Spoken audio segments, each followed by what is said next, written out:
지성들이 모여서 지식을 모아내는 곳, 제 나름대로 정의한 출판계의 정의가 바로 이것인데요.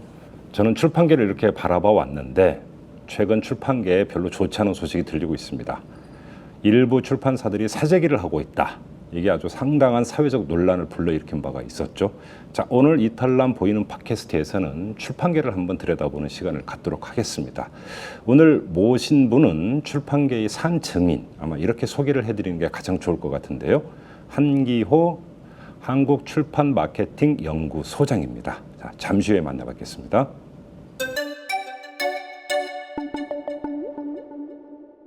진짜 책 좋아하는 사람은 베스트셀러를 안 보는 사람이 많거든요. 과거 베스트셀러의 절반쯤은 사재기인 것 같다. 제가 이런 말 하면 이제 출판계 욕을 하죠. 온라인 서점이 저는 주범이라고 보는 거죠, 사재기에. 지금 베스트셀러 1위가 반값 할인이거든요. 특정 업체를 통해서 독자들이 책을 공짜로 받아볼 수 있게 해주고 있어요. 이것도 사재기죠. 주도하고 있는 건 온라인 서점이죠. 베스트셀러를 보면 그 시대 정신에 맞는 책들이 결국 되는 수밖에 없어요. 이 전 세계가 위기일 때는 소설이 팔립니다. 미국의 대공황이 왔을 때 바람과 함께 사라지다 같은 책이 공전의 히트를 쳤죠. 일본의 버블 붕괴됐을 때는 와다나베 주니치의 신라곤이라는 책들 소설이 떴고요. 우리도 IMF 때도 이제 뭐 마지막 춤은 나와 함께 양기자 선생님의 모순 이런 게 나왔는데 소설이 뜨는 거의 공통점은 뭐 이렇게 고전 가지고 이렇게 말하면 뭐하지만 저는 불륜 소설이라고 그러거든요. 2000년대 초반에 어떤 자기개발서는 IMF에 개방이 됐잖아요. 그러니까 신자유주의 완전 편입이 돼버린 거고 드디어 이제 고용 정책이라는 게 비정규직으로 완전히 바뀌어가는 노동 유연한 정책으로 가는 그 와중에 인간의 어떤 심리를 바꾸려고 하는 저희까지는 모르겠지만 나와있던 책들이었어요. 누가 내치를 옮겼을까 한번 보시면 변화라는 거잖아요. 그럼 예를 들어서 자기가 가고 있는 미로에 취지가 없어요. 없으니까 빨리 다른 미로로 가자는 거잖아요. 그러면 회사에 해고당하면 여기는 남을 거 없으니까 빨리 머리띠 두르고 뭐 이렇게 시위할 게 아니라 빨리 딴 거 찾으라는 이야기하고 뭐가 달라요? 좀 일어서 봐야 되지 않겠냐 하는 거죠. 근데 그러한 붐이 지금 최근에 오는 게 우리가 고전을 읽기 시작했어요. 그 다음에 소프트 인문화 같은 경우도 뜨고 있습니다. 세상에 나와보니 스펙과도 아무 소용도 없고 결국 세상 살아가는데 가장 필요한 거는 인간을 이해해야 된다는 것밖에 없어요. 인간을 이해하는 가장 기반 지식이라는 게 인문학이고 그게 주는 문학 역사 철학이잖아요. 근데 이거를 고등학교 때도 안 했고 대학교도 안 했어요. 공부를 안 했어요, 솔직히. 맞아요. 안 했는데 급해졌어요. 근데 빨리 좀 해야 돼. 해야 되는데 누가 딱 다이제스트로 압축을 잘 정리해줬어요. 부정적으로 보지 않지만 굉장히 긍정적인 좋은 징조예요. 로맨스 판타지 시대가 올 거라고 저는 보고 있고요. 꿈을 이루지 못한 걸 하는데 그것들이 가능한 게 디지털 기술 때문에 이런 것들이 자유롭게 이루어지는 소설들이 올 거죠. 문학이 어떤 그런 속성을 갖추지 않으면 어렵다고 저는 보는 거거든요. 그것이 더 강화될 거다.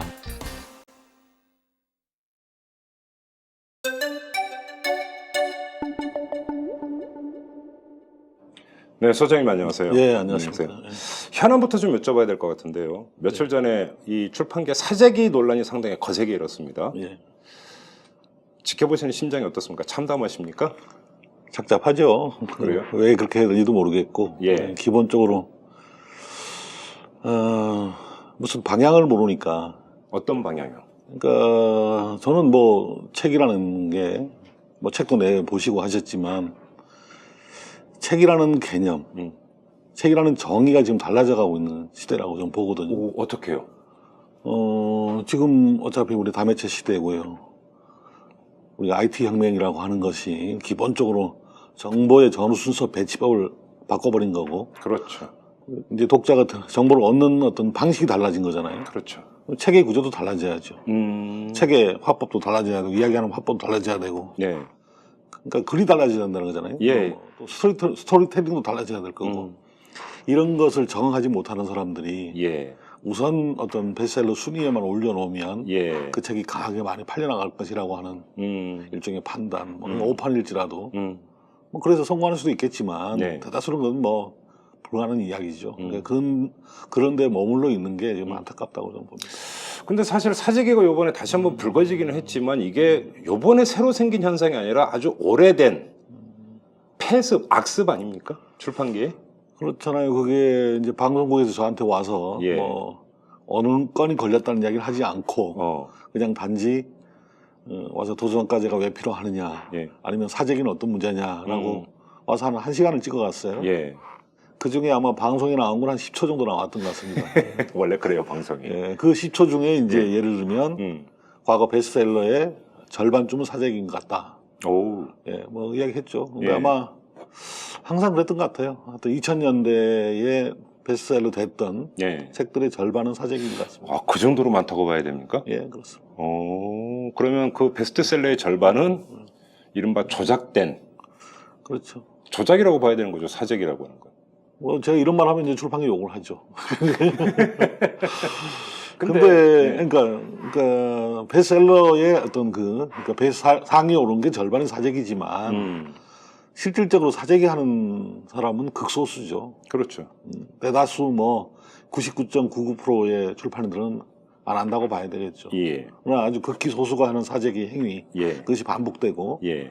또 사재기 하는 행위를 한 출판사들의 뭐 거의 한 절반 이상이라 그럴까요? 뭐 한 3분의 2까지 가까이 갈까요? 그건 망하게 돼 있습니다. 왜요? 보통 망하더라고요.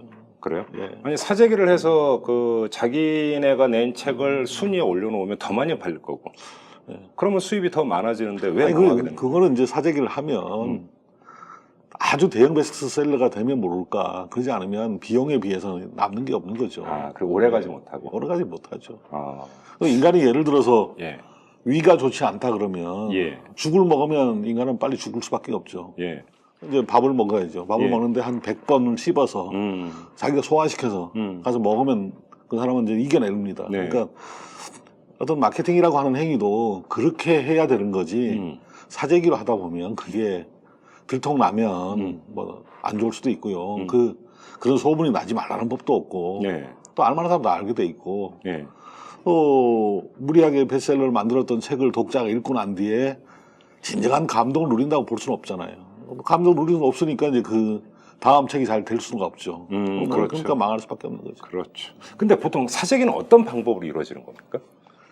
모르겠어요. 저는 뭐 과거에는 예. 서점에 직접 사람을 보내서 책을 뭐 구입을 했던 방식이라 그러면 지금은 워낙 다양해서 네. 하여튼 출판해서 그런데요. 한기호도 다 실태를 알면 놀라서 나자빠질 거라고 그런다는. 아, 아직도 숨겨진 진실이 엄청나게 많은 거네요. 뭐 그렇게 이야기를 해요. 제가 쫓아다니고 이야기할 수는 없으니까. 예. 근데 뭐 얘기를 들으니까 요즘은 사실은 오프라인 서점도 서점이지만 온라인 서점도 상당히 강세 아닙니까? 그러니까 온라인 서점이 저는 주범이라고 보는 거죠, 사재기에. 아. 예, 왜냐하면 온라인 서점이 왜 주범이냐면 예. 지난번 사태에서 어떤 그 자료 나온 게 전부 다 온라인 서점에서 나왔고요. 아. 그 자료를 분석하면 분명히 예. 사재기 누가 하고 있는지 실태를 알 수 있다는 거죠. 예. 예, 그것을 들여다보는 볼 수 있는 사람은 온라인 서점이라고 봐야 되는 그렇죠. 거고요. 서점은 아는 거죠, 사실은. 예, 알고 그죠? 있는 거죠. 예를 들어서 그러니까 어떤 특정 회사나 특정인이 계속 집중적으로 한 책만 사들인다면 그게 다 포착되게 돼 다 있는 알게 거죠. 돼 있죠. 근데 그냥 모른 척 하는 거 아닙니까? 자기네들이 매출이 올라가니까. 뭐가 팔려도 팔려야 되니까 예. 그거는 오히려 그거를 해버리면 자기는 매출을 주니까 예. 그냥 눈 절대, 감고 있는 겁니까? 예, 눈 감고 있는 거죠. 그리고 오히려 조장하죠. 뭐 예를 들면 예. 50% 할인합니다. 예. 지금 베스트셀러 1위가 반값 할인이거든요. 반값 할인인 것도 이건 편법이잖아요. 그렇죠. 의사 사재기라고 볼 수 있잖아요. 그렇죠.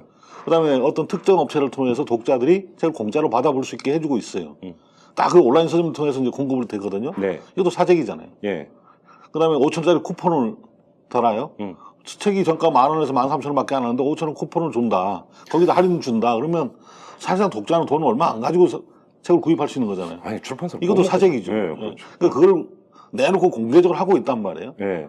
그러니까 공개적으로 다 하고 있고 다 하는데 이거 무슨 사재기라는 거에 대해서 도덕적으로 뭐 문제가 있냐 있는 거죠. 그러니까 사실 이런 방식으로 전부 다 하고 있는 거는 거의 주도하고 있는 건 온라인 서점이죠. 그래서 저는 사재기 주범은 온라인 서점이라고 봅니다. 그런데 온라인 서점은 근데 알면서도 모르는 척 하고 있고. 자, 그러면 그 저자는 네. 내 책을 낸 출판사가 사재기 하고 있다는 사실을 알까요, 모를까요? 글쎄요, 생각보다 저도 뭐 이 문학 출판사 한 15년 있었는데 예. 이 저자들이 그렇게 자기 책이 팔리는 것에 예민하거나 뭐 하고 이러지는 않죠. 그래요, 의외로? 예, 그렇죠. 아주 특수한 일부 예. 외에는 그렇게 저는 모르겠습니다. 그러니까 저자는 요즘은 모를 또 수도 있다. 요즘은 상대하지 않아서 잘 모르겠는데요. 네. 저자가 일일이 반응하거나 예. 그걸 알고 있다고 저는 보기는 어렵다고 봐요. 그래요. 근데 혹시 그 저자가 아는 경우도 있지 않을까요? 뭐 알 경우도 있고 주도해서 하는 경우도 있겠죠. 뭐 예를 들어 주도를 해요? 저자가? 그럼요. 왜냐하면 이제 이런 특정 종교 집단 같은 경우는 신도들을 통해서 뭐, 이 어느 한 순간에 다 사재기를 한단 말이에요. 네. 그래서 심지어 이제 우리 국내가 아니라 아마존 베스트셀러 종합 1위도 오른 적도 있고요. 그런 방식으로. 진짜요? 예, 그럼요. 그리고 이제 국내 뭐 종교 이른바 지도자가 낸 책이 예, 아마존 1위에 오른 적 있어요? 그럼요. 와, 그다음에- 신도들을 도대체 얼마나 동원했길래? 뭐 신도가 많으면 가능하겠죠. 그래요? 그다음에 이제 이 대기업이나 또 정치인들 같은 경우도 아, 그렇죠. 뭐 조직을 동원해서 그렇죠. 사재기 할 수 있는 거니까요. 그렇죠. 그래서 또 그런 사람들은 그들이 책을 안 낸다고, 안 쓴다고요, 사실은. 그렇죠, 그렇죠. 그러니까 거의 대필자 동원해가지고 그렇죠. 책을 내고 또 조직을 동원해서 사재기를 해서 자기의 어떤 이미지 관리를 하는 경우도 있죠. 그런 사재기는 간헐적으로 자꾸 터져 나오잖아요. 그렇죠. 그러니까 뭐 심지어 직원들 다 내보내서 사오라 그러니까 뭐 그것도 출판계 사람 만나서 얘기를 하면 한 정치인 이런 사람들 책 내면 기본 부스는 다 나간다면서요. 자기가 사가지고 돌리는 바람에. 그런 경우가 많죠. 그래. 아, 근데 제가 책에 대해서 경건주의가 있어서 그런지 모르겠어요. 책은 말 그대로 지식산업이고 그렇지 않습니까? 네. 근데 사재기를 한다라고 하는 외국에도 이런 경우가 있나요? 사재기 같은 이런 악습이? 많죠. 미국 같은 외국도- 경우는 사재기가 많습니다, 사실은. 아, 그래요? 네. 뭐 아주 미국에서 유명한 베스트셀러 같은 건 사재기가 다 돼 있는 거고, 그건 오히려 공식화돼 있죠, 그런 애들은. 거의 네. 뭐 다 알고 있는 사실이에요, 그러면? 그렇죠. 오. 나중에 알게 되죠, 뭐. 그래요? 저자가 끊임없이 어떤 그 사재기를 해서 네. 베스트셀러를 만들고 예. 만들어서 많이 알려지고 예. 그런 경우도 있죠. 그래요. 그런데 이 사재기 풍토가 이게 근절되지 않는 주된 이유 가운데 하나가, 그래서 그때 얼마 전에 사재기 논란이 불거졌을 때도 대안으로 그런 이야기가 나왔던 것 같은데, 지금은 이 베스트셀러 집계를 서점 단위에서 지금 하고 있잖아요. 그렇죠. 예를 들어서 교보문고 그러니까 베스트셀러, 뭐 예스24 베스트셀러 이런 식으로 하지 말자 이런 얘기도 있던데 어떻게 보세요, 소장님은? 근데 문제는 지금 현재 상태에서도 이 온라인 서점의 점유율이라 그럴까요? 네. 그러니까 온라인 서점을 통해서 책이 판매되는 비율이 뭐 대부분의 출판사가 한 70% 내지 80%까지 지금 육박을 했어요. 그 정도까지 예. 됐습니까? 뭐 아니라고 하는 부분이 있는데 이제 예를 들면 교문고를 오프라인으로 볼지 온라인으로 볼지. 근데 이제 교문고를 만약에 하나의 거기는 양쪽을 다 하는 거죠. 다 하는 거니까 네. 거기도 이제 온라인 매출이 더 점점 높아져 가고 있으니까 그러면 교문고를 그냥 온라인 서점으로 봐버린다면 7, 80%가 되거든요. 그래서 이 점유율이 점점 올라가고 있습니다. 뭐 이제 공식 통계는 한 40% 되는 거로 지금 나오는데 네. 실제로 그렇거든요. 예. 그러니까 이른바 빅4라고 그래요. 4개의 서점 빅4가 그러니까 출판사들 입장에서는 사실은 오프라인 서점 눈에도 없어요. 그냥 4군데한테만 잘 보이면 된다. 그렇죠. 거기에 올려놓으면 된다라고 생각하는 거니까 그게 쉽지는 않을 거죠. 근데 이거는 그 우리가 이 네트워크 사회가 되면서 결국은 모든 산업에서 지금 플랫폼 싸움이잖아요. 그렇죠. 그래서 온라인 서점 일종의 플랫폼이잖아요. 그렇죠. 자기 플랫폼을 가지고 경쟁을 하는 거고 그 플랫폼을 가지고 이제 자기들은 이권을 누리는 거니까 그 그게 이제 플랫폼의 영향력을 놓으려고 하지 않겠죠, 당연히. 그게 하나의 매체고 매체의 힘을 갖는 거고 거기에 광고를 받아들이는 거고 예? 그다음에 가만 내버려둬도 알아서 자기 물건을 생산한 사람들이 자기 책에 대한 정보를 다 올려주고 거기 와서 돈 내고 예? 마케팅을 하고 뭐 이벤트를 벌여주고 온갖 거 다 해주잖아요. 자기는 뭐 플랫폼만 가지고 있으면 되는 거잖아요. 그러니까 그 사람들이 그런 기득권을 포기할까요? 절대 포기 안 하겠죠. 그렇죠.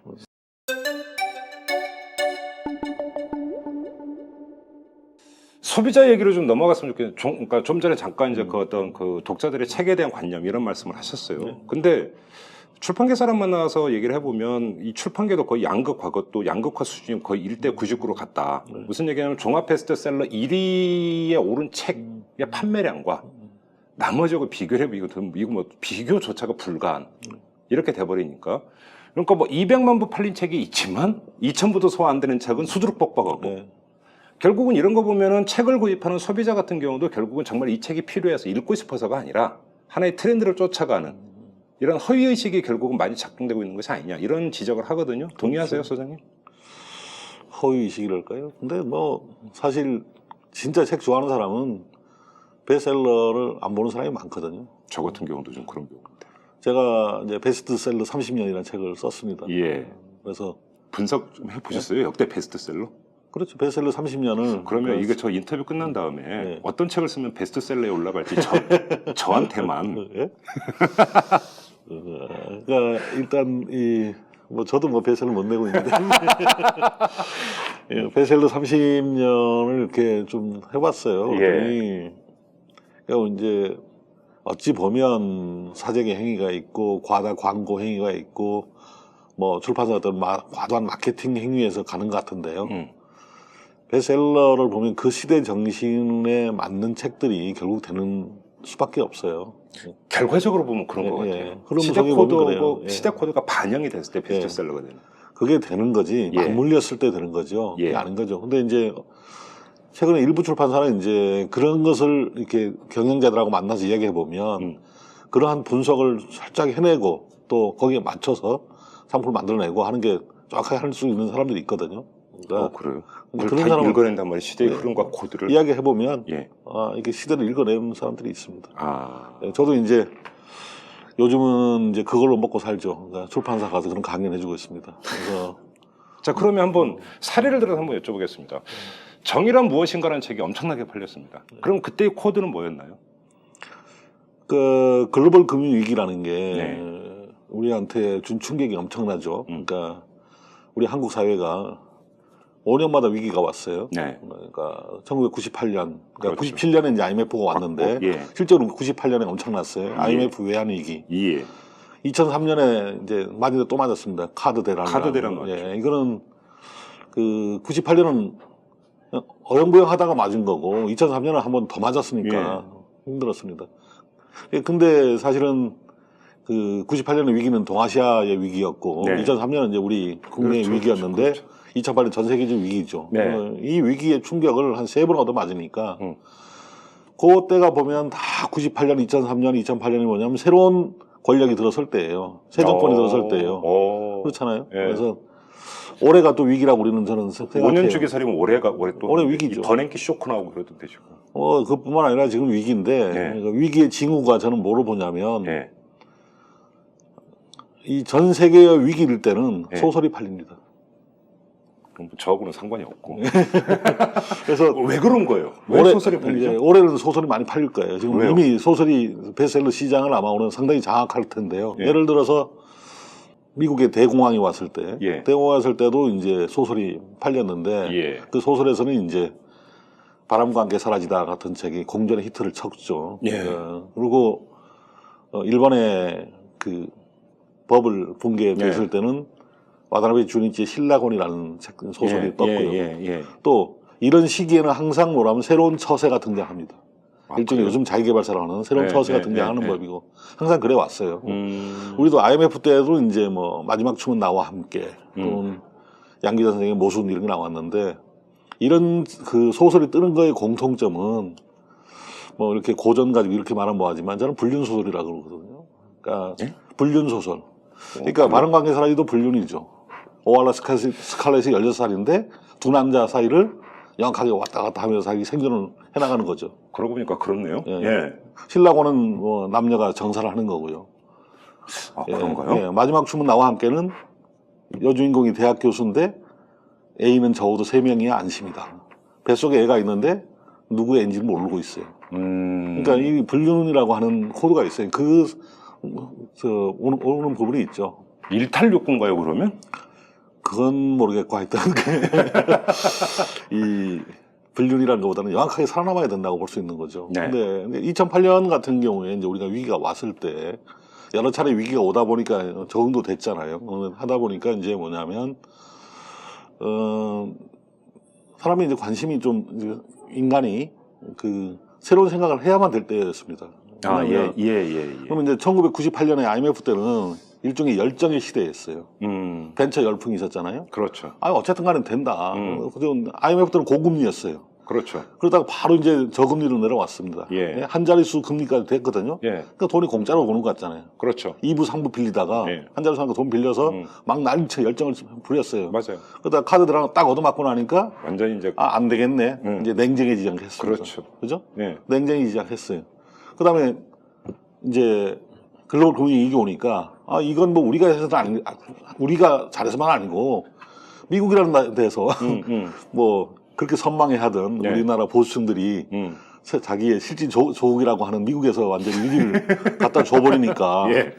사람들이 이제 이게 뭐야 하는 거죠. 뭐야 그러니까 이제는 새로운 그러니까 신자유주의에 대한 것도 새롭게 고찰했고요. 예. 그러다 보니까 그들이 말해주지 않은 23가지 이런 것도 많이 팔렸고 예. 그다음에 그렇죠. 이제 정의란 무엇인가 같은 경우도 도대체 이 사회 도덕이 뭐냐 이런 거 나오는 거잖아요. 그렇죠. 그러니까 자본가들이 가져야 될 수 있는 그다음에 권력, 누리는 혜택 이런 거 있었는데 그걸 떠나서 뭔가 그게 정의란 무엇인가 그렇게 뭐 좌파 세력도 아니란 말이에요. 예, 우파 그렇죠. 시각이잖아요. 그렇죠, 근데 그렇죠. 그때는 그런 분위기의 책들이 예. 뜰 수밖에 없었어요. 그러면 힐링 서적이 이렇게 또 그 대유행을 한 건 어떻게 읽으세요? 그래서 제가 이제 2008년에 이제 2009년 출판시장을 예언하는 어떤 강연을 할 때 제가 했을 때 이제 셀프 힐링이 뜬다고 이제 이야기를 했어요. 아, 미리 내다보신 겁니까, 소장님께서? 뭐 내다본 게 아니라 2008년에 셀프 힐링이 왔으니까 예. 2009년이 더 강화될 거다 이제 더 세게 나올 거다 했는데 그러면 그게 왜 이렇게 5년이나 될 줄 몰랐어요.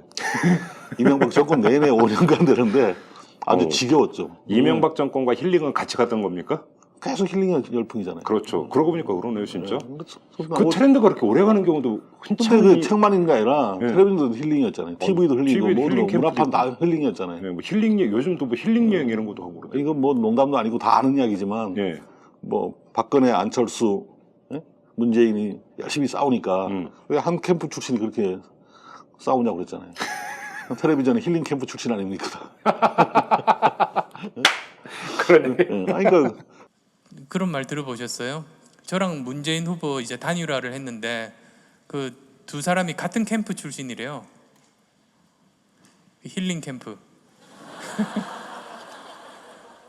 TV에도 완전 힐링 열풍이었고 예. 거기는 뭐 이 힐링 캠프는 이제 유명인들 나와서 힐링하는 거지만 예? 안녕하세요 같은 데는 네. 아주 무명해 아주 뭐 특수한 경험 있는 사람들 와서 힐링을 하잖아요. 그거 보고 울고 웃고 막 이러는 거잖아요. 그러니까 그게 힐링이 너무 열풍이 많이 왔거든요. 근데 이제 그러한 열풍이 이제는 이제 5년 하니까 지겹고 지치고 또 새로운 정권에 들어와서 좀 바꿔보려고 그랬겠죠. 그리고 우리 사회가 아까 제가 98년은 제가 열정이라고 그랬어요. 2003년에는 냉정이요, 냉정. 네. 그때 냉정할 때 보시면 뭐 문화판에서도 냉정이라는 게 많이 나왔죠. 옥탑방 고양이에 나왔던 이현우가 예. 자기 애인이 다른 남자를 만나도 냉정하게 바라보면서 기다려줄 줄 알고 뭐 이런 그런 분위기 아니었어요? 그래, 그렇게 연결이 되는구나. 그러니까 바람난 가족 같은 데 보면 예. 있잖아요. 예? 문소리가 나오고 그 문소리가 자기 남편한테 맞아요. 너 아웃이야 예. 그러니까 뭐 질질 짜고 이렇게 봐달라 그러지 않고 예. 경쾌한 스텝 받으면 그냥 사라져 주잖아요. 요즘 남자가. 말로 하면 이제 쿨한 겁니까? 그러니까? 쿨이죠. 쿨. 근데 이제 2008년은 냉소로 왔잖아요. 예. 근데 이제 우리 사회 코드가 2011년에 오면서 바뀌기 시작했죠. 이른바 멘붕이 왔죠. 그렇죠. 예, 멘붕에서 일종의 멘탈 붕괴되는 네. 뭐 아예 2012년 키워드가 멘붕이라고 봐야 되겠죠. 너 하도 너 전부 다 멘붕이라고 그랬고 또 연말에 멘붕을 겪은 사람 많고요. 근데 이제 그 멘붕까지 바닥을 쳤으니까 예. 그거를 좀 극복하려고 하는 분위기가 서서히 이제 올라오고 멘붕 다음에 뭘까요, 소장님? 뭐 예를 들면 이런 겁니다. 그러니까 우리가 멘붕까지 왔고 힐링이라고 하는 거가 결국 자기 치유하는 거였잖아요. 그렇죠. 치유하는 게 뭐냐면 우리가 열정의 시대는 성공을 꿈꿨고요. 예. 꿈꿔서 자기개발서도 열심히 읽었고 변화를 꾀하고 능력을 뭐 습득하려고 그랬어요. 그러다가 그 2000년대 후반에 오면 이제 나만의 행복이라는 것을 빠져듭니다. 성공의 행복으로 가죠. 행복이라는 게 남들이 말하는 보편적 사전적 행복이 아니라 내가 만족하면 그만이다. 그렇죠. 내가 설정한 어떤 목표를 두고 만족하면 그만이다. 그 목표의 아주 극한점이 뭐냐면 버킷리스트입니다. 그죠? 그렇잖아요. 죽기 전에 내가 이것만 해보고 싶어. 죽기 전에 뭐 그러잖아요. 죽기 전에 해보고 싶은 뭐 10가지. 버킷리스트죠. 뭐. 예. 이런 거가 거의 열풍이었죠.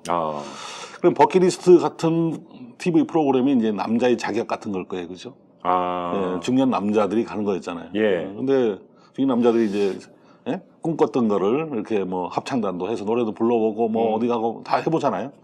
이제 우리가 이제 그런 개념이에요. 그러니까 지금은 막 위기가 왔었잖아요. 왔었고 힐링을 하고 그냥 거기는 만족하고 치유하려고 그랬는데 그게 아니라 이제는 또 나의 삶이 있는 거잖아요. 그 삶을 이렇게 세우는 하나의 그 흐름으로 지금 가고 있다. 저는 보는 거예요. 그래서 이제는 올해부터 시장이 이렇게 힐링의 열풍이 이른바 재기의 시대입니까 그러면?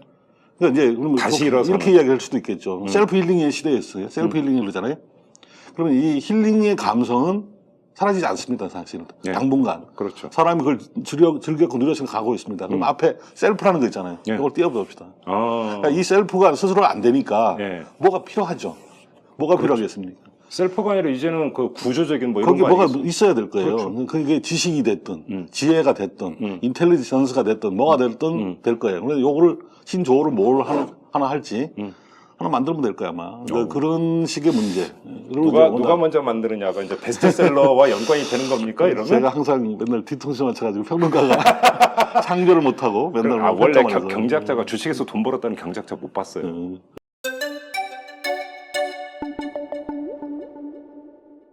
근데 제가 출판계에서 오랫동안 가져왔던 궁금증이 몇 가지 있는데 아주 단순한 겁니다. 우리나라가 출판 강국이라고 하지만 그 속내를 들여다보면 거의 절반 이상은 학습지고, 그죠? 또 학습지 이런 거 유아용 책 이런 거 빼고 나면 자기 개발서인데 자기 개발서를 자기 돈 주고 사서 보는 사람들은 거기에서 정말 뭔가 정말 창의적이고 전혀 생각하지 못했던 그런 것이 있다고 기대하면서 사는 사람 별로 없다고 그러거든요. 그럼 그 심리는 뭘까요? 글쎄요. 근데 뭐 자기개발서라고 하더라도 네. 우리가 2000년대 초반의 자기개발서들은 그러니까 뭐 누가 내 취지로 옮겼을까 같은 자기개발서는 인간의 자기 의지 때문에 보기보다는 그 사회 분위기였어요. 그리고 네. 그런 것들은 자본가가 자기가 데리고 있는 노동자한테 강제로 읽힌 책들이 많았습니다. 잘 보시면 기업주 사장이 뭐 엄청나게 책을 사가지고 이렇게 했죠. 처세라든지 뭐. 그러니까 예를 들어서 그당 2004년쯤에 나왔던 책에 인생을 두 배로 사는 아침형 인간이라는 책이 나왔습니다. 근데 이제 이 책이 베스트셀러가 되는 이유도 보면 아침잠만 줄이면 인생이 두 배로 즐겁다라는 컨셉만 납기는 책이거든요. 근데 그것만 알면 돼요. 그 안에 보면 책에 그런 내용이 있는데 그 책이 나왔을 때 아 진짜 내가 아침잠을 줄이고 열심히 살아야겠다는 사람들이 아니라 그 책이 나왔다는 것이 언론에 보도가 되고 경제신문에 크게 기사가 나니까 기업주들이 이것 봐, 내가 잠 안 자고 말이에요. 새벽잠 안 자고 죽으라고 회사 키우던 거 아니냐라고 해서 그 책 가져와 봐. 이 정도로 사와. 사와 지금도 강제로 읽혔잖아요. 근데 그렇게 강제로 읽힌 부분도 있고 그때의 사회적 분위기는 거의 그런 거였거든요. 그러니까 누가 내 취지를 옮겼을까 한번 보시면 변화라는 거잖아요. 그러면 예를 들어서 자기가 가고 있는 미로에 지금 뭐 취지가 없어요. 없으니까 빨리 다른 미로로 가자는 거잖아요. 그러면 회사에 해고당하면 여기는 뭐 남을 거 없으니까 빨리 머리띠 들고 뭐 이렇게 시위할 게 아니라 빨리 딴 거 찾으라는 이야기하고 뭐가 달라요. 그러니까 이런 류의 철학이죠. 그러니까 그 당시에 2000년도 초반에 어떤 자기개발서는 우리가 급격하게 이제 이 IMF 이후에 개방이 됐잖아요. 그렇죠. 그러니까 신자유주의 완전 편입이 돼버린 거고 드디어 이제 고용 정책이라는 게 이제 비정규직으로 완전히 바뀌어가는 노동 유연한 정책으로 가는 그 와중에 인간의 어떤 심리를 바꾸려고 하는 저희까지는 모르겠지만 나와있던 책들이었어요. 그런 것들을 이제 많이 해왔는데 그거를 깨우친 게 2000년 후반이죠. 아 그거 가봐야 아니더라. 부자 아빠 가난한 아빠 열심히 읽어봐야 부자 되는 사람은 로버트 기요사키 저자 하나밖에 없더라. 그러잖아요 결국. 그럼 내 주머니 영상 텅텅 비니까 안 되니까 아까 행복으로 왔다는 거잖아요. 그러고 나서는 더 해도 인간의 어떤 실존이 고민이 안 되니까 셀프 힐링으로 왔었잖아요. 왔는데 그래서 5년 동안 많이 서러웠고 했는데 이제는 그게 아니라 좀 일어서 봐야 되지 않겠냐 하는 거죠. 근데 그러한 붐이 지금 최근에 오는 게 우리가 고전을 읽기 시작했어요. 그렇다면서요? 최근에? 그다음에 소프트 인문학 같은 경우도 지금 뜨고 있습니다. 우리가 소프트 인문학도 이렇게 뭐 학자들이 정색을 하고 쓰는 게 아니고 원래 베스트셀러라는 게 그래요. 영어 학습서의 베스트셀러는 중학교 1학년 수준을 맞춰야 돼요. 그거는 영어 스트레스는 있는데 뭐 어디 가서 학원에 가기는 그렇고 뭐 본격적으로 공부하기는 그렇고 그냥 넘어갈 수는 없고 근데 책 하나 보는 게 베스트셀러였어요 과거에. 네. 근데 지금 소프트 인문학 같은 경우는 그 정도까지는 아니지만 그래도 뭔가 이제 세상에 나와 보니 뭐 스펙과도 아무 소용도 없고 그렇죠. 결국 세상 살아가는데 가장 필요한 거는 예. 인간을 이해해야 된다는 것밖에 없어요. 그러니까 인간을 모르면 아무것도 안 되거든요. 인생의 진리 이런 것도 있고. 인간을 이해하는 가장 기반 지식이라는 게 인문학이고 그렇죠. 그게 주는 문학 역사 철학이잖아요. 근데 그렇죠. 이거를 고등학교 때도 안 했고 대학교도 안 했어요. 공부를 맞아요. 안 했어 솔직히. 맞아요. 안 했는데 급해졌어요. 예. 근데 빨리 좀 해야 돼. 예. 해야 되는데 누가 딱 다이제스트로 압축을 잘 정리해 줬어요. 단기 속성이구만 그러니까. 당연히 속성이 되겠죠. 근데 예. 이제 이 이후에는 예. 좀 더 그걸 읽은 사람들이 좀 깊이 있는 걸로 가겠지만 예. 현재는 그걸로 오고 있다는 거죠. 근데 예. 이건 저는 부정적으로 보지 않습니다. 굉장히 긍정적인 좋은 징조예요. 그래서 아까 제가 말씀드렸던 게 있잖아요. 어려운 시절에는 그러니까 이제 소설이 팔린다. 불륜 소설인데 불륜 소설. 이렇게 말하면 이제 욕을 할 텐데 그러니까 명확하게 뭔가 뛰어넘는 거죠. 사실은 기존에 그걸 뛰어넘는 거죠. 그래서 그러한 문화를 예. 읽으면서 이제 인간은 이럴 때 예. 이렇게 위기를 헤쳐왔구나라고 하는 것들을 좀 배울 거고요. 예.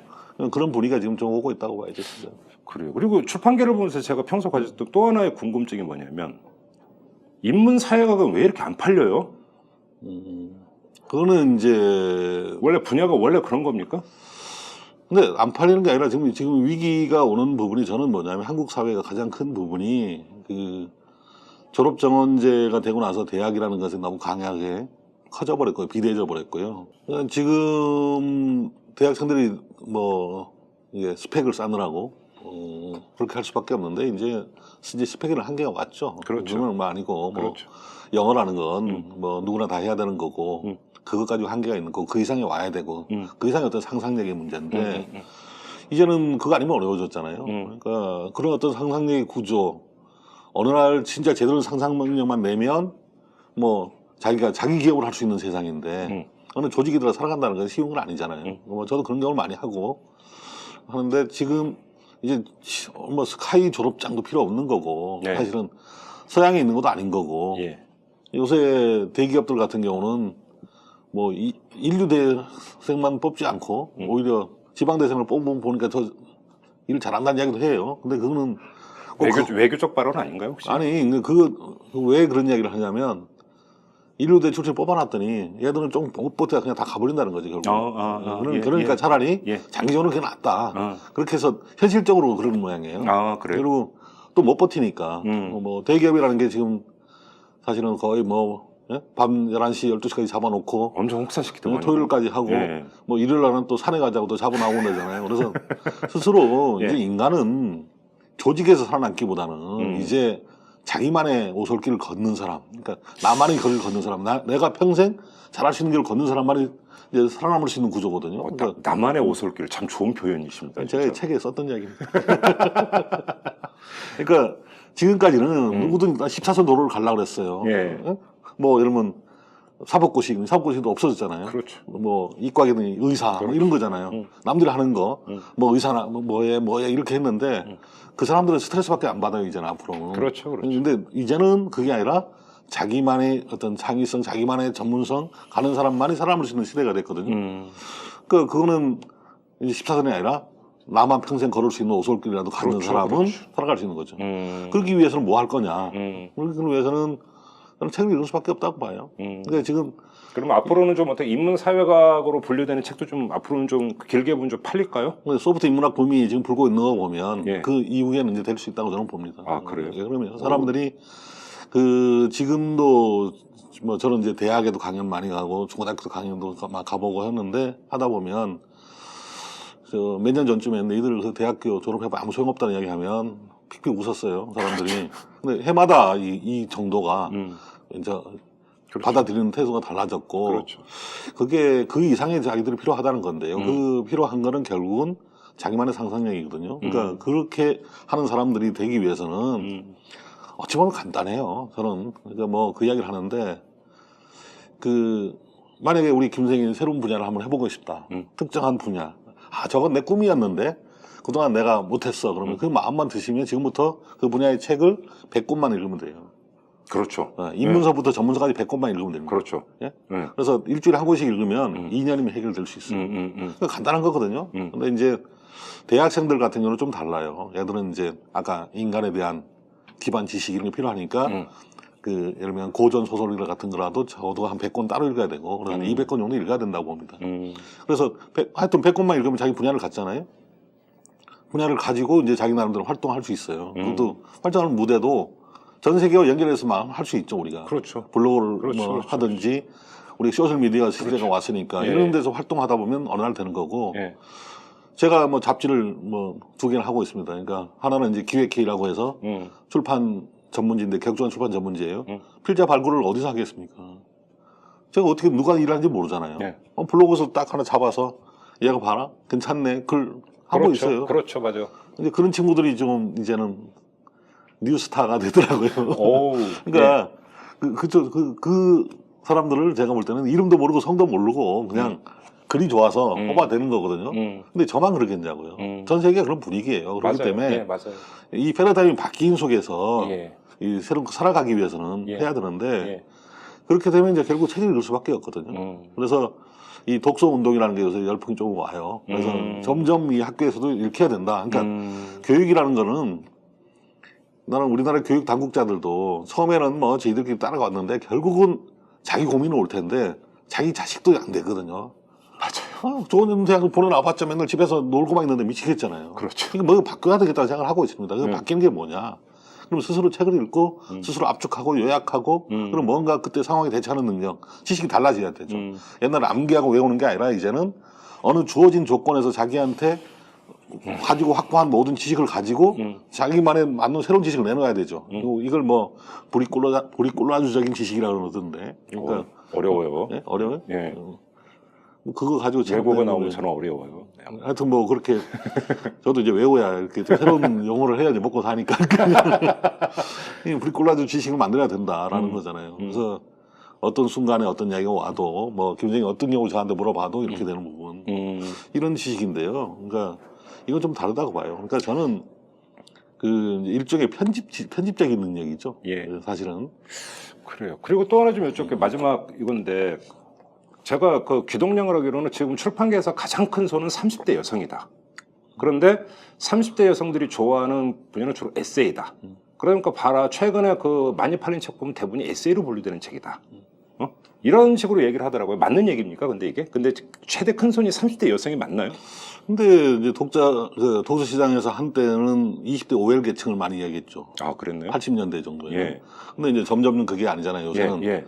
여자들이 여자 나이 30이면 큰일 난 줄 알았는데 이제 30은 가뿐하게 넘고 어휴, 이제는 그렇죠. 40이죠. 40은 일본에서 또 뭐라 하더라? 어라운드 40 해서 새로운 이제 40 줌이 되거든요. 그래서 20대용 책을 내면 별로 안 팔려요. 근데 이제 30대용 책을 내면 좀 팔린다. 그 30대가 뭐냐면 과거 20대랑 마찬가지예요. 그러니까 인생을 시작하는 단계거든요. 그렇죠. 그러니까 그렇죠. 그때 사회에 이제 진출하는 책을 많이 읽는데 그동안 우리가 셀프 힐링 한다고 그럴 때 힐링 하던 용어들이 하는 글들이 뭐냐면 사실은 그 조언이잖아요. 뭐 한마디 해주는 이야기들, 참 친구처럼 어깨에도 다독이며 해주는 이야기들. 뭐 제가 오마이뉴스에도 썼지만 뭐 스님들 책 같은 경우 그거잖아요.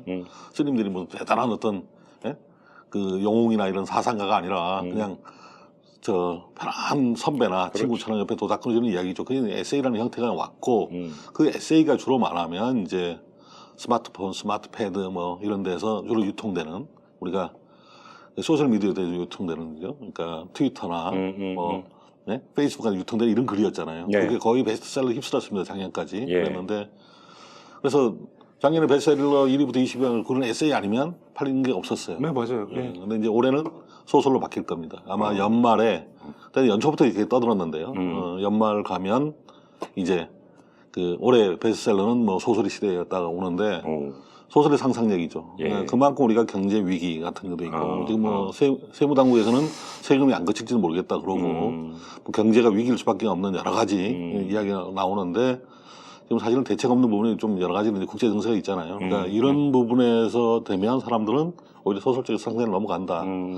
다만 이 소설이 어떤 거냐라고 하는 건데요. 그러니까 과거 같은 소설, 뭐 똑같은 패턴의 소설이 아니라 이미 우리 인간은 이 세컨드 라이프라는 게 있잖아요. 그러니까 현실 생활 말고 가상 현실에서 자기의 삶을 살아가는 게 굉장히 많습니다. 사실. 네, 맞아요. 예. 예. 그러니까 가상 현실에서 그 추구하고 나름대로의 어떤 그 만족하는 거요. 예를 들면 이 카톡에 가서 뭐 게임을 하잖아요. 게임 하는 사람들이 거기 가면 학력 차별도 없고, 예? 그렇죠. 뭐 돈 경제력도 차이도 없고 남녀 차별도 없고 오로지 시간만 많이 내서 점수 올리면 지가 올라가잖아요. 아 근데 다 좋은데 자꾸 카톡에서 친구로 초대했습니다를 그거 좀 안 왔으면 좋겠어요. 아무튼. 네. 근데 일단 현실에서 만족하지 못할 가상현실을 만족하고 있으니까 일종의 현실과 환상을 이렇게 경계를 해체해서 넘어서 넘나들고 있기 때문에 이 사람들이 이제 꾸는 꿈이 달라졌습니다. 그래서 일종의 로맨스 판타지 시대가 올 거라고 저는 보고 있고요. 그러니까 로맨스 판타지가 지금 이 드라마 시장에는 다 이미 휘어잡고 있고 영화판도 우리 가고 있고 그다음에 우리는 오잖아요. 근데 이 또 로맨스 판타지가 될 수밖에 없는 판타지라고 하는 거는 일종의 꿈을 이루지 못한 걸 하는데 그것들이 가능한 게 디지털 기술 때문에 그렇죠, 그렇죠. 3D도 예, 있고 그렇죠, 뭐 그렇죠. 영화 같은 거 만들고 가잖아요. 영화적 과장이라는 게 나오잖아요. 그렇죠, 이런 그렇죠. 것들이 자유롭게 이루어지는 소설들이 올 거죠. 근데 사실 이런 문학을 우리는 그동안 우리 한국의 어떤 그 평론가들이나 언론에서는 뭐 이거 대중문학 또는 뭐 이렇게 전혀 높게 안 쳐줬죠. 장르 문학에서 끼워주지 않았는데 이제 그게 아마 주도적으로 갈 거다. 아. 뭐 어느 시대에 그랬는지 모르겠지만 아, 문학이 어떤 그런 속성을 갖추지 않으면 어렵다고 저는 예, 보는 거거든요. 예, 예, 예. 그래서 그것이 더 강화될 거다. 그래서 현재 나온 작품 중에는 뭐 정유정 씨의 이제 28 혹시 읽어보셨나 모르겠네요. 아니요, 뭐. 한번 읽어보시면 마치 그걸 영화로 한다면 예.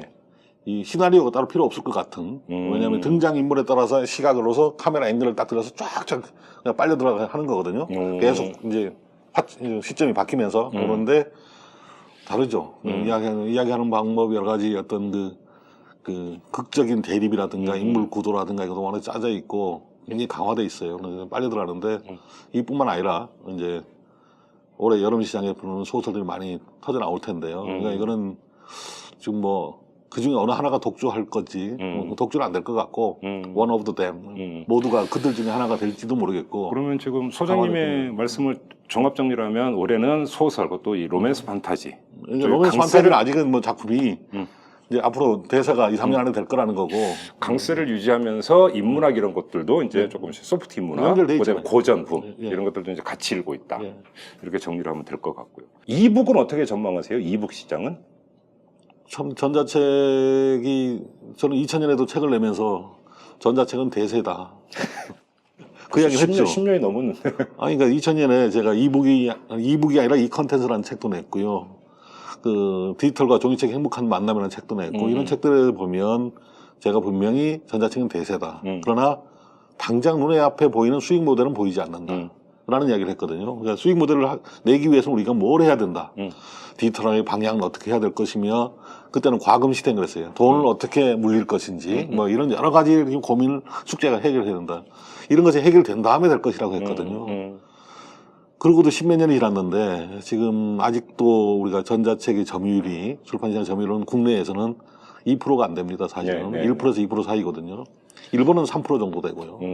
미국은 18% 넘어갔고 거의 한 20% 정도 되고 있습니다. 그러니까 미국은 좀 다른데 그러니까 일본과 한국과 관계 2, 3%라는 걸 좀 생각하시면 되거든요. 아직은 일정한 한계가 있죠. 그러나 그 방향으로 우리가 안 갈 수 없는 거고 뭐 가야 되겠죠. 그런 시대가 온다고 보고요. 그러면 뭐 2010년에 우리가 아이패드가 나왔을 때 일본 같은 경우도 이제 아이패드가 오니까 이제 완전히 뭐 전자책 넘어갈 거라고 호들갑부터 난리를 쳤는데 그렇지, 맞아요. 예, 1년 6개월 지나고 난 뒤에 그 전자책에 충격을 썼던 놈이 1년 6개월 뒤에 다시 그런 이야기를 했어요. 인터뷰에. 놈이 그러면 안 되네. 그분이 그분이 뭐냐면 1년 6개월 뒤에 다른 인터뷰에서 아직 아무 일도 일어나지 않았다고 그랬거든요. 그런데 전자책이 대세가 되는 건 당연하다고 저는 보죠. 알겠습니다. 다만 이제 수익의 문제, 아주 산업의 문제 이거는 좀 고민해야 될 거고요.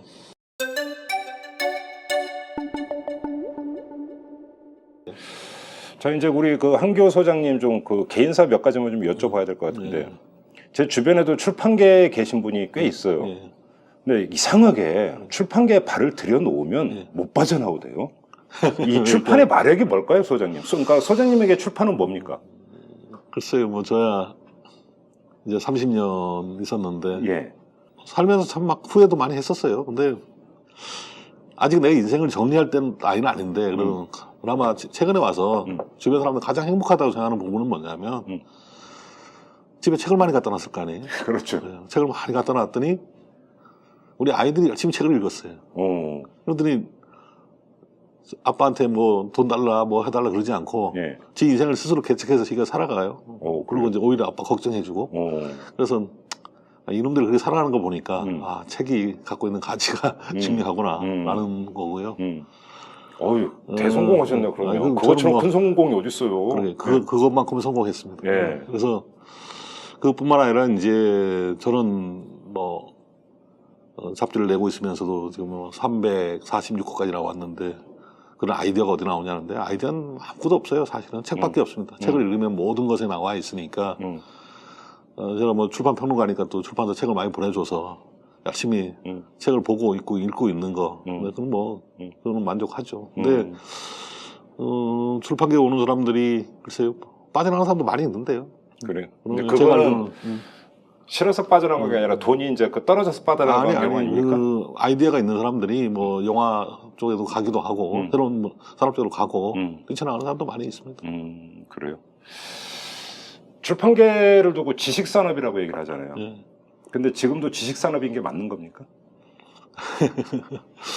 그 차이된 지식 산업이라고 봐야 되죠. 그러니까 네. 저는 이제 우리가 말하는 편집자가 안목의 시대가 저는 온다고 본 거고 이미 와 있다고 보는 거고요. 그러니까 지식을 원천적으로 생산하는 보다는 그러니까 있는 지식들을 가지고 동원해서 2차적인 자기 새로운 지식을 만들어내는 시대가 된 거기 때문에 그러니까 편집적인 능력을 제대로 갖춘 사람들은 좀 달라질 겁니다. 뭐 예를 들면 있잖아요. 뭐 젊은 세대들이 좋아하는 칙닉이라는 소설이 있잖아요. 네. 브리짓 존스의 일기에 나오는 브리짓 존스가 직업이 뭐예요? 편집자예요. 예? 악마는 프라다를 입는 데 가서 보면 그것도 편집자예요. 네. 그러니까 이 편집자들이 주로 주인공인 경우가 굉장히 많이 늘어나거든요. 그러면 거꾸로 말하면 바로 편집자가 안목의 시대가 오고 그렇죠. 있다는 거고요. 그렇죠. 예, 뭐 그런 제목의 책을 쓴 분도 있잖아요. 최근에.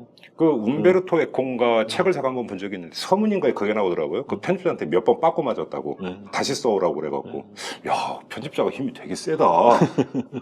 그렇죠? 외국 같은 경우는 진짜 그런가 봐요. 국내도 마찬가지예요. 그러니까 이 작가들이나 저자들이 내 글을 한 줄도 고치면 안 된다라고 하는 사람은 그런 사람들이 있죠. 그런 사람들은 100% 망합니다. 내가 수없이 봤지만 저는 100% 망해요. 근데 그래. 오히려 뭐 특정인을 거론해서 죄송하지만 뭐 제가 현장에 있을 때 베스트셀러를 일반 만들었다고 하는 베스트셀러 됐던 게 소설 독립부감이 있고 또 하나가 이제 나의 문화유산 답사기가 있어요. 예. 유홍준 교수. 예. 유홍준 선생님 같은 부분은 이 날로 그 글이 스토리텔링 진화하고 있는데요. 그 진화하는 부분뿐만 아니라 이분의 가장 큰 장점은 그분의 편집자의 미덕을 세 가지를 이야기하세요.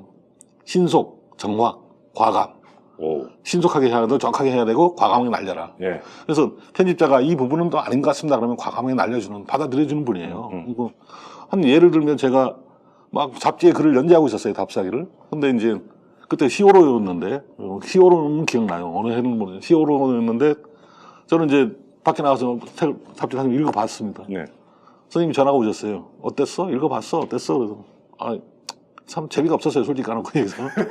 그래서 제가 선생님 상처받게 그렇게 말하면 안 되잖아요. 그러니까 상처받지. 선생님 요즘 바쁘셨어요? 그랬어요.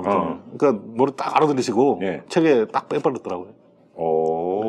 그래요? 그러니까 글을 썼다고 다 넣는 게 아니라 책을 뺐었더라고요. 예. 그러니까 그만큼 그분은 그러니까 상대편이 어떤 반응이나 이런 거 알아들는 걸 주고 있거든요. 그래서 하고 있고 그다음에 그분이 주로 슬라이드 강연 같은 거 많이 하시는데 슬라이드 강연 같은 거 가가지고 한번 웃기려고 이야기했는데 안 웃으면 절대 이야기 안 하시죠.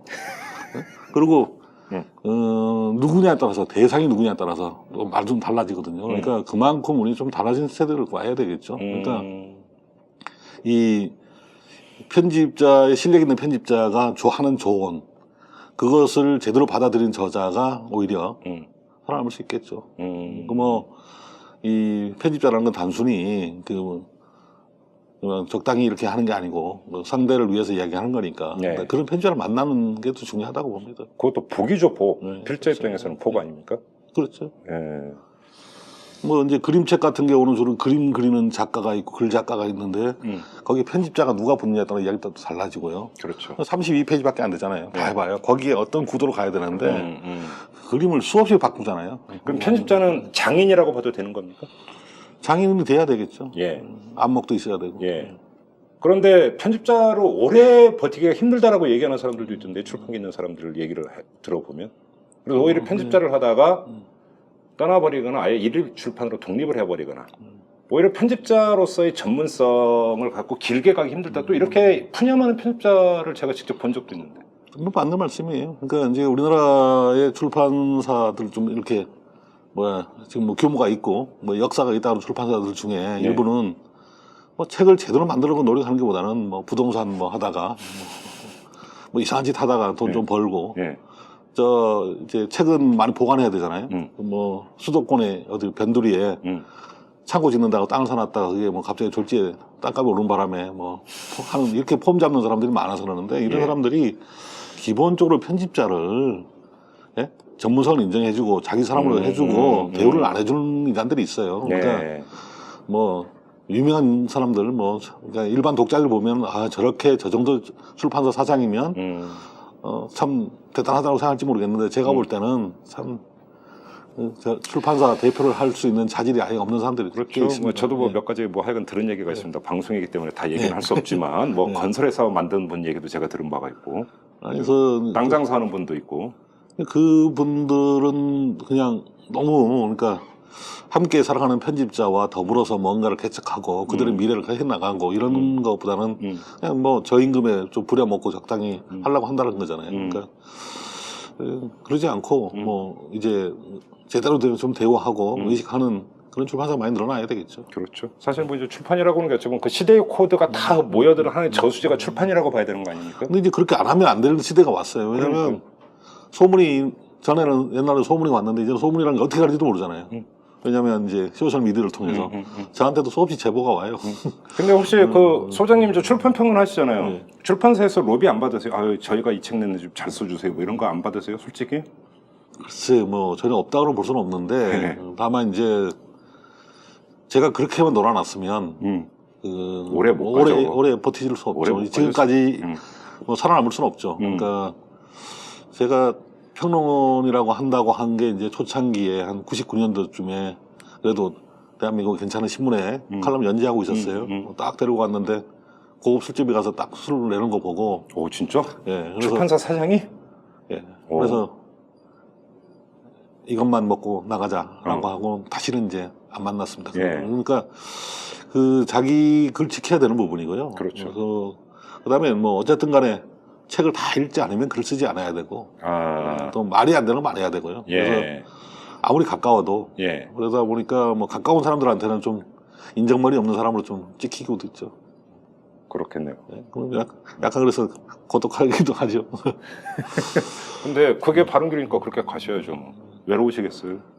사람이 좀 출판 평론하는 사람 여러 명이면 좋은데 사실은 별로 없어요. 왜 없을까요, 진짜 출판 평론 쪽이? 제가 생각해보면 너무 힘들어요, 사실. 또 먹고 살기 힘든가요, 출판 평론이? 뭐 절대적인 노동이 필요하고요. 그렇죠. 그 책을 노동이라는 다 게 일단 읽어야 되는 책을 거니까. 읽어야 되는 거고. 그렇죠. 그래서 제가 베스트셀러 30년을 연재할 때 이제 네이버에 연재를 했는데 그때 주간 연재, 격주간 연재해서 연재가 꽤 많았어요. 연재만 해도 6개. 아니, 그걸 어떻게 다 쓰세요? 그래서 신간에 대한 소평도 많이 썼기 때문에 일주일에 책을 한 20권 읽어야 되는 뭐 이런 상황이니까요. 아니 실제로 일주일에 근데 책 20권을 읽으셨어요? 읽었죠 그때. 어떻게 읽고 20권을? 하루에 2-3시간 잤죠.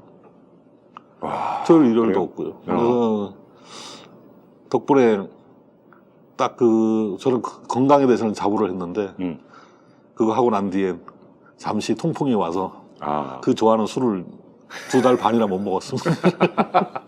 지금도 이제 맥주는 안 마십니다. 절대 먹지 말아요. 소주는 드시고 막걸리하고. 알겠습니다. 자, 한기호 사장님하고 함께했습니다. 출판계 전반을 이렇게 한번 좀 쭉 여쭤보는 시간을 가졌는데 출판 이야기가 보니까 당연히 시대 이야기가 당연히 따라오게 되네요. 그렇죠. 이제 앞으로는 로맨스 판타지 그리고 고전, 인문. 그렇죠. 당분간 갈 겁니다. 알겠습니다. 자, 여기서 마무리하도록 하겠습니다. 소장님 고맙습니다. 네, 감사합니다.